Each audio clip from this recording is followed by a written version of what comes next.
Faço contato agora com ela. Doutora Fernanda, mais uma vez, seja muito bem-vinda aqui ao nosso Farol. Bom dia a todos os ouvintes do programa Farol. Bom dia, Roberto. E mais uma segunda-feira que, com muito prazer, estamos aqui para conversarmos sobre INSS, atualizações e informações para as pessoas do que elas podem fazer e utilizar para conseguir o benefício, para ter isso de uma forma mais fácil, o que dá para ser feito, o que pode ser feito, e sobre isso tem muitas coisas, tem uma infinidade de temas que Verdade, dá para falar. verdade. Bom, hoje nós vamos falar sobre um tema também muito importante, que é aquele enquadramento especial, né, doutor? Sim, com certeza. Trouxe até um decreto aqui, uma tabelinha Opa! para, embora eu já sei bastante coisa disso, a gente como manuseia no dia a dia, né? A gente acaba Aham. sabendo de cabeça, mas para poder aprofundar um pouco mais e explicar isso. Tá, vamos lá. O que que acontece? O período especial, como todo mundo eu já disse, inclusive algumas vezes, ele existiu até a data da reforma da Previdência, até 13 de novembro de 2019. Para o enquadramento de períodos em que a pessoa trabalhava exposta a, ao termo leigo, ao termo comum que as pessoas vão conhecer, que é a chamada insalubridade ou periculosidade, existem algumas formas de se enquadrar e o enquadramento nestes casos são diferentes. Então, existe duas formas. Quais são elas? A primeira, que chama enquadramento por categoria profissional, por profissão, que é essa que a gente vai conversar outra hoje, e o enquadramento por agente nocivo, que isso em um outro momento nós podemos até aprofundar. Tá.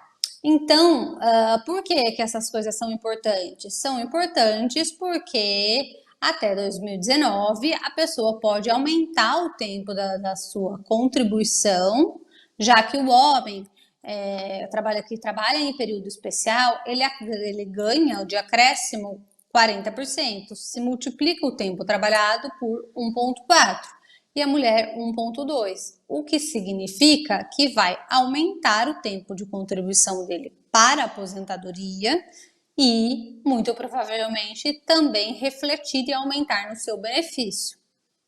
Tá, aqui eu falei como uma título de uma introdução. Existia duas formas de se enquadrar esses períodos especiais, atividades especiais. Quais são eles? O enquadramento por categoria, que aqui eu só estou explicando, mas eu já vou aprofundar agora nessa conversa, nesse bate-papo de hoje, e o enquadramento por agente nocivo, que é o mais comum.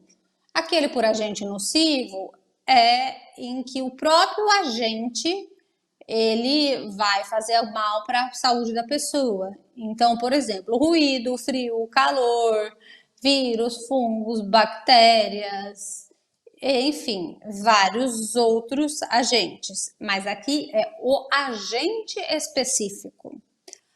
O enquadramento pelo agente específico existia desde lá atrás e perdurou até 2019.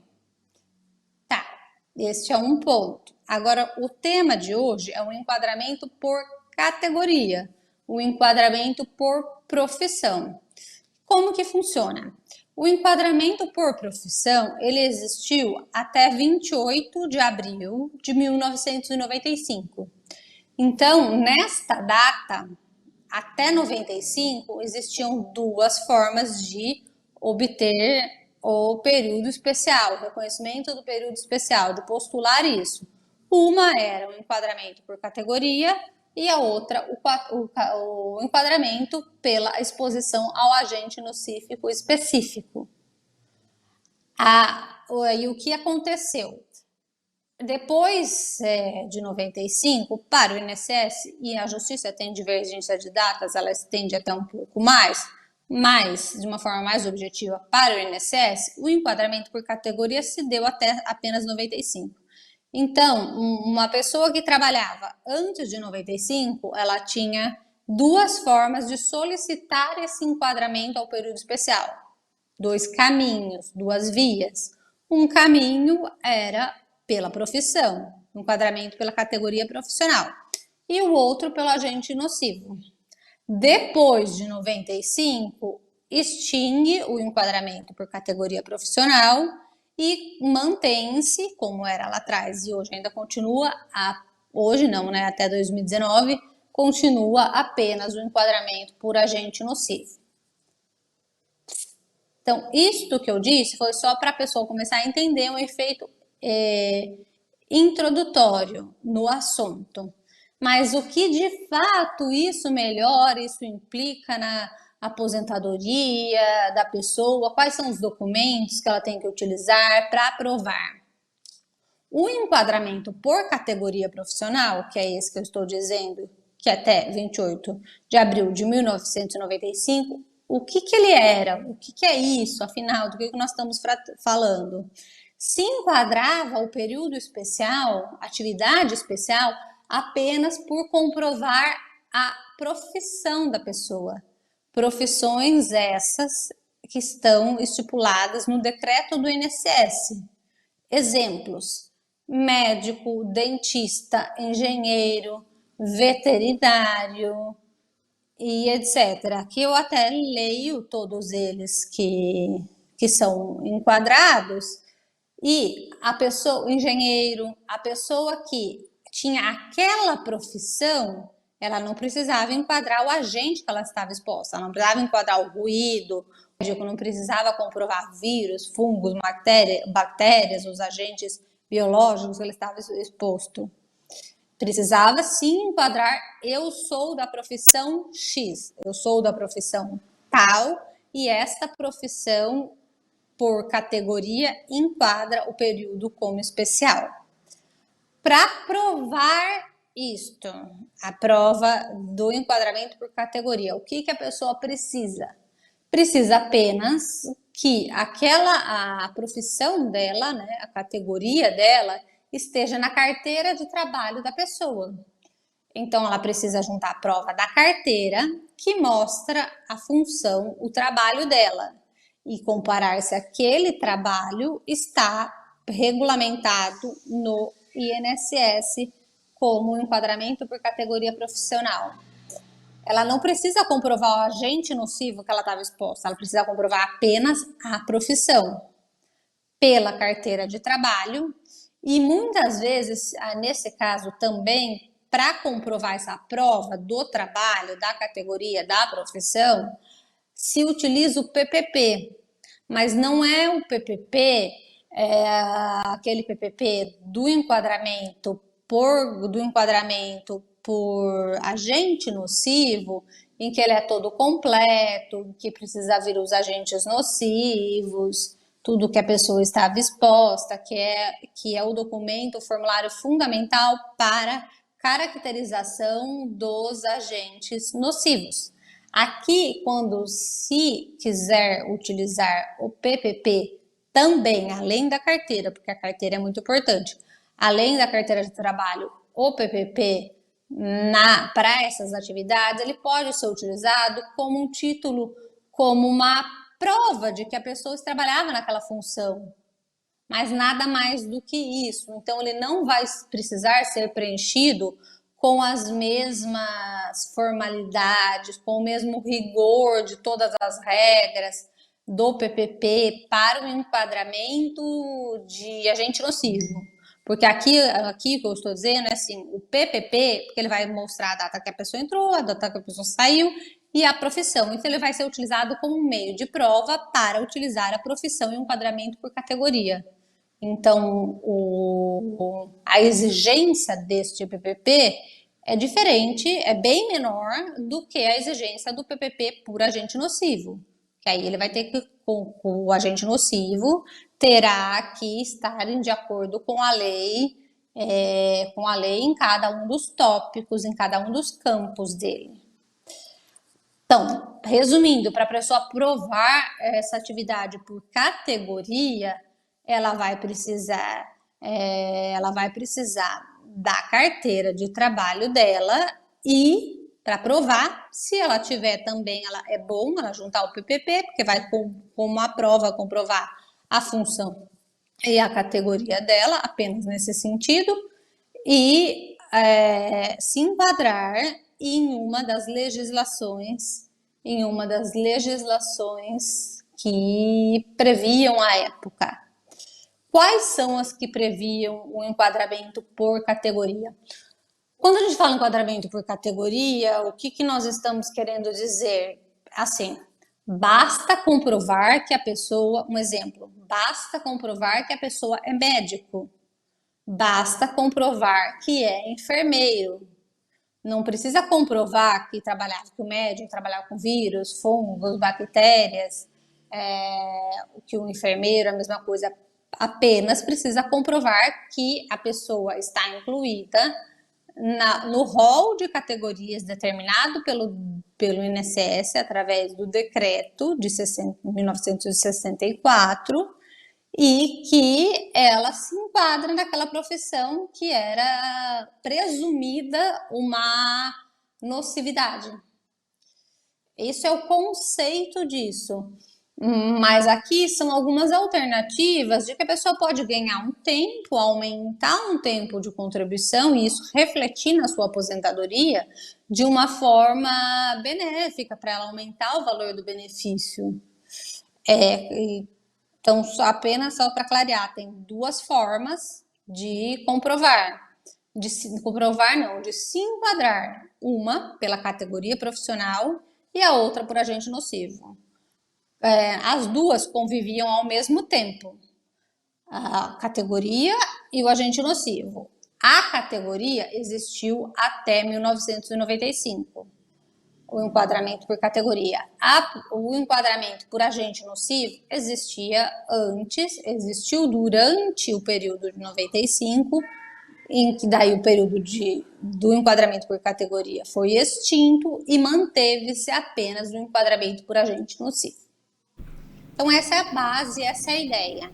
Mas aí as pessoas podem querer saber, ou tá perguntando, tá, mas afinal, quais são as categorias, quais são as profissões em que o INSS, o decreto, ele regulamenta como enquadramento por categoria profissional?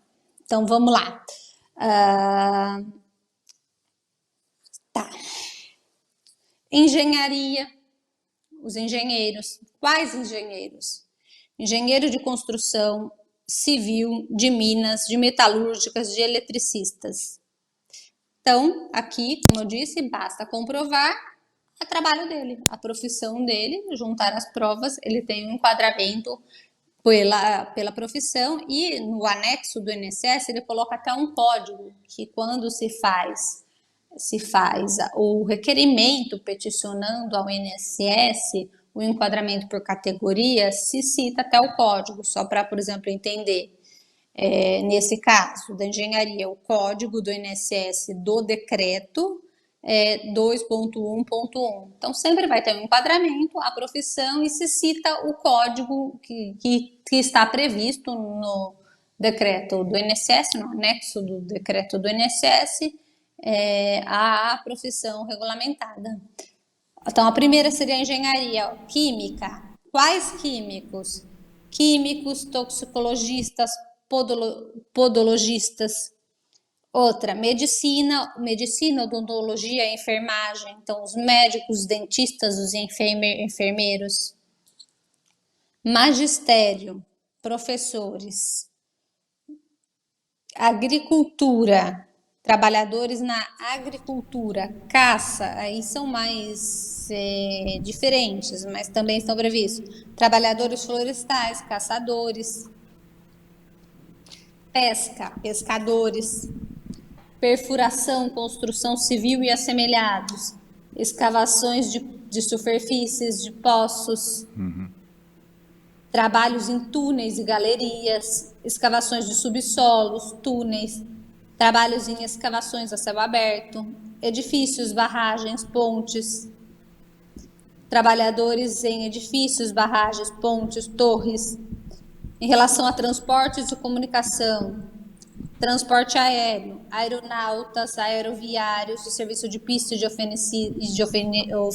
oficinas, de manutenção, de conservação, de carga, descarga, de recepção e despacho de aeronaves. Transporte marítimo, fluvial e lacustre. Marítimos de convés, de máquinas, de câmara e de saúde, operários de construção e reparos navais. Transporte ferroviários, maquinistas, guarda-freios, trabalhadores de via permanente. Transporte rodoviários, motorneiros e condutores de bondes, motoristas e cobradores de ônibus, motoristas e ajudantes de caminhão, telegrafia, telefonia, radiocomunicação, telegrafista, telefonista, rádio, operadores de telecomunicação. Em relação a artesanato e outras ocupações qualificadas, lavanderia e tinturaria, lavadores, passadores, calandristas, tintureiros, já está acabando, para não ficar cansativo. Fundição, cozimento, laminação, trefilação, modelagem. Trabalhadores nas indústrias metalúrgicas de vidro, de cerâmica, de plásticos, fundidores, laminadores, moldadores, trefiladores, forjadores. Soldagem, galvanização, caldeiraria. Trabalhadores nas indústrias metalúrgicas de vidro, de cerâmica e de plásticos. Soldadores, galvanizadores, chapeadores, caldeadeiros. Pintura, pintores de pistola. Aqui em pintura é algo interessante, porque aqui não é qualquer pintura, é o pintor de pistola. Composição tipográfica e mecânica, linotipia, esterotipia, eletrotipia, litografia e offset, fotogravura, rotografura e gravura, encadernação e impressão digital. Trabalhadores permanentes nas indústrias poligráficas, linotipistas, monotipistas, tipografias, impressores, margeadores, montadores, compositores, pautadores, gravadores, granitadores, galvanotipistas, fresadores, titulistas. Estive e armazenamento, estivadores, arrumadores, trabalhadores de capazia, conservadores, conferentes. Extinção de fogo e guarda, bombeiros, investigadores e guardas. Essas são as profissões regulamentadas no decreto em que apenas pela profissão se enquadra. Aqui eu quis fazer uma leitura, porque são muitos tópicos e às vezes a pessoa escuta e ela vai entendendo que talvez aquela função dela se enquadra nesse período. E muitas vezes o enquadramento por categoria ele costuma ser mais fácil do que o enquadramento pelo agente nocivo, porque ele precisa de menos provas. Perfeito, perfeito. Aliás, vou convidá-la para falar semana que vem sobre esses agentes nocivos, porque também existem vários detalhamentos em relação a eles, né? Também, como a senhora bem já colocou, mas existem, inclusive, laudos que podem, que são necessários para a comprovação do enquadramento desses agentes nocivos. Hoje o nosso tempo, infelizmente, está um pouco curto o nosso programa. Vamos voltar, doutora, a semana que vem a falar sobre os agentes nocivos, uma vez que também eu não tinha ideia que tinha tantas profissões assim nesse decreto, viu? Foi muito importante a senhora ter trazido isso aqui para o nosso programa. Aliás, não só eu, acho que muita gente não tem o menor conhecimento, a menor ideia de quantas categorias que são abraçadas aí por essa regulamentação. Por enquanto, doutora, só tenho que agradecer e convidar semana que vem para a gente falar sobre o mesmo tema, que realmente é bastante extenso e importante, porque tem gente que pode estar enquadrada nisso e não sabe, né, doutora? E nem imagina, sim, tem muita coisa para falar sobre isso.